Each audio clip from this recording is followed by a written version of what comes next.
Alright, so this is Loki, the Trickster Warframe, and the cheater of all spy missions. Anyways, so his stats are a little bit bland, especially on paper. He only has 225 health and shield, and an armor rating of 65, which makes him very squishy without the proper mods on him.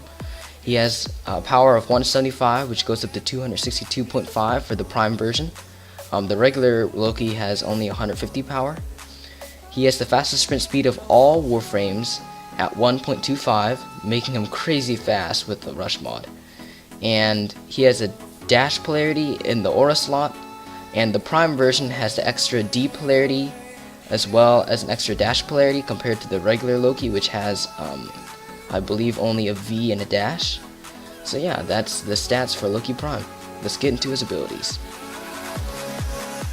Alright, so Loki's first ability is called Decoy. So he deploys a copy of himself, drawing enemy fire away from him.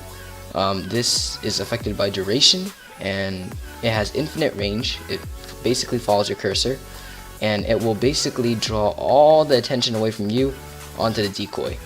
And then you can switch teleport to this, which is his third ability. I'll explain later. And yeah. It's a pretty basic ability. You don't really use it that much other than to like teleport to enemies, teleport to the decoy, but other than that, it's just a decent ability to draw enemy fire. Alright, Loki's third ability is called Switch Teleport. So Loki instantly swaps locations with a target, or basically any target, an enemy, your decoy, or an ally, although I don't recommend an ally. It's affected by power range, and you can basically just teleport anywhere. It's a good way to fast travel, but do keep in mind, if you're not teleporting a decoy and you're teleporting an ally, they might get annoyed by it. But if you switch teleport an enemy, then they're kind of like really confused when they finally get back up to the place where you were. And it's just overall a decent ability, I guess, and it's a little bit fun to troll around with this, but it's mostly just along with fast travel.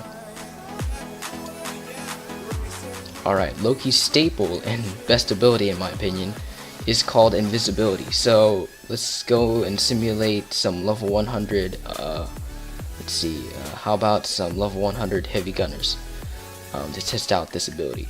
So it's very simple. It's just literally being invisible, but oh my gosh, does it change the game.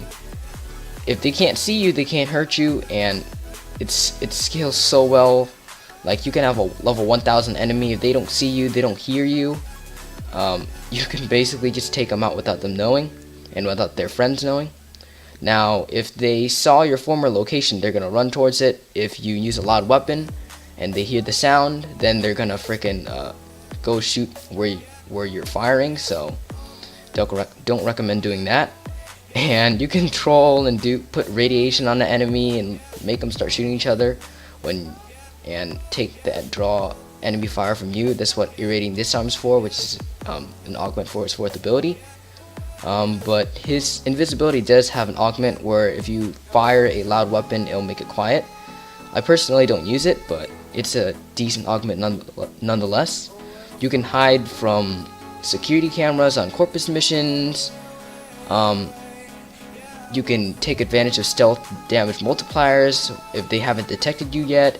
It's overall a really good ability, and it's affected by duration, so make sure to mod for some duration for this ability. It's really good.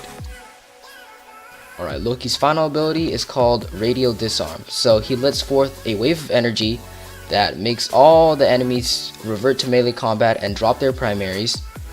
And if you have the augment, they're going to start attacking each other because they're going to be hit by radiation, which is what I have equipped and shown in this footage right now. It's affected by power range as well as power strength. Power strength, not very important, as you don't really want to do damage with this ability. You want more power range so that you can affect more enemies. Now this is great because if you have a level 1000 Bombard and they drop their level 1000 Ogress, they literally become extremely useless, and you can take all the time in the world to kill them, as they will try to destroy you with a tiny little stick.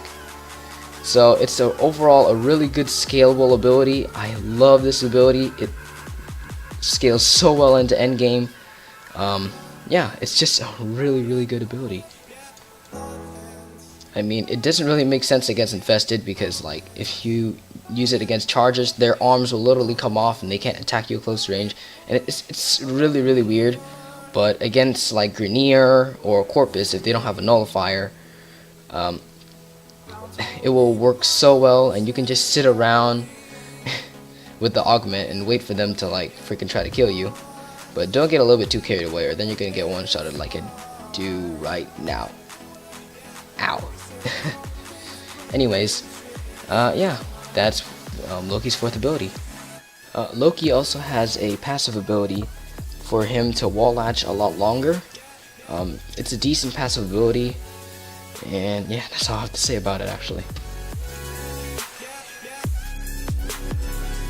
So you want to get Loki, you're gonna have to go and beat the boss on Neptune, the Hyena pack on Pazmath Neptune, and he's pretty easy to farm, and he's worth the farm, to be honest. Like, he's such a good Warframe.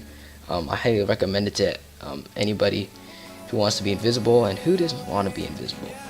Anyways, his prime you can only get from trade chat, and because it's been vaulted. Is it worth it to get the prime? In my opinion, no. Just get the regular Loki. It's not worth the 300 plat that people are asking for him right now. So just get the main normal Loki. But yeah, guys, I hope you enjoyed this Loki and Loki Prime review. If you did, don't forget to hit it up on the like button down below and comment what you think. Any questions, I'll try to answer them. Also, don't forget to subscribe for more Warframe review videos. I will be posting more videos on Overwatch and Warframe, so stay tuned for that. And yeah, this is Play3 signing out. Thanks for watching, guys.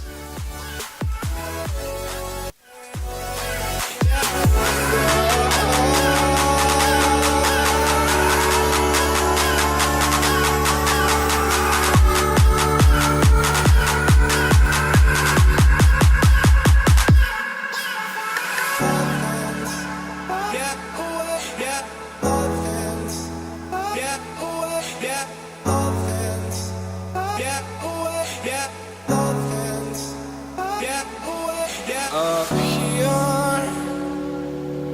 we're free, bound only by frozen memories.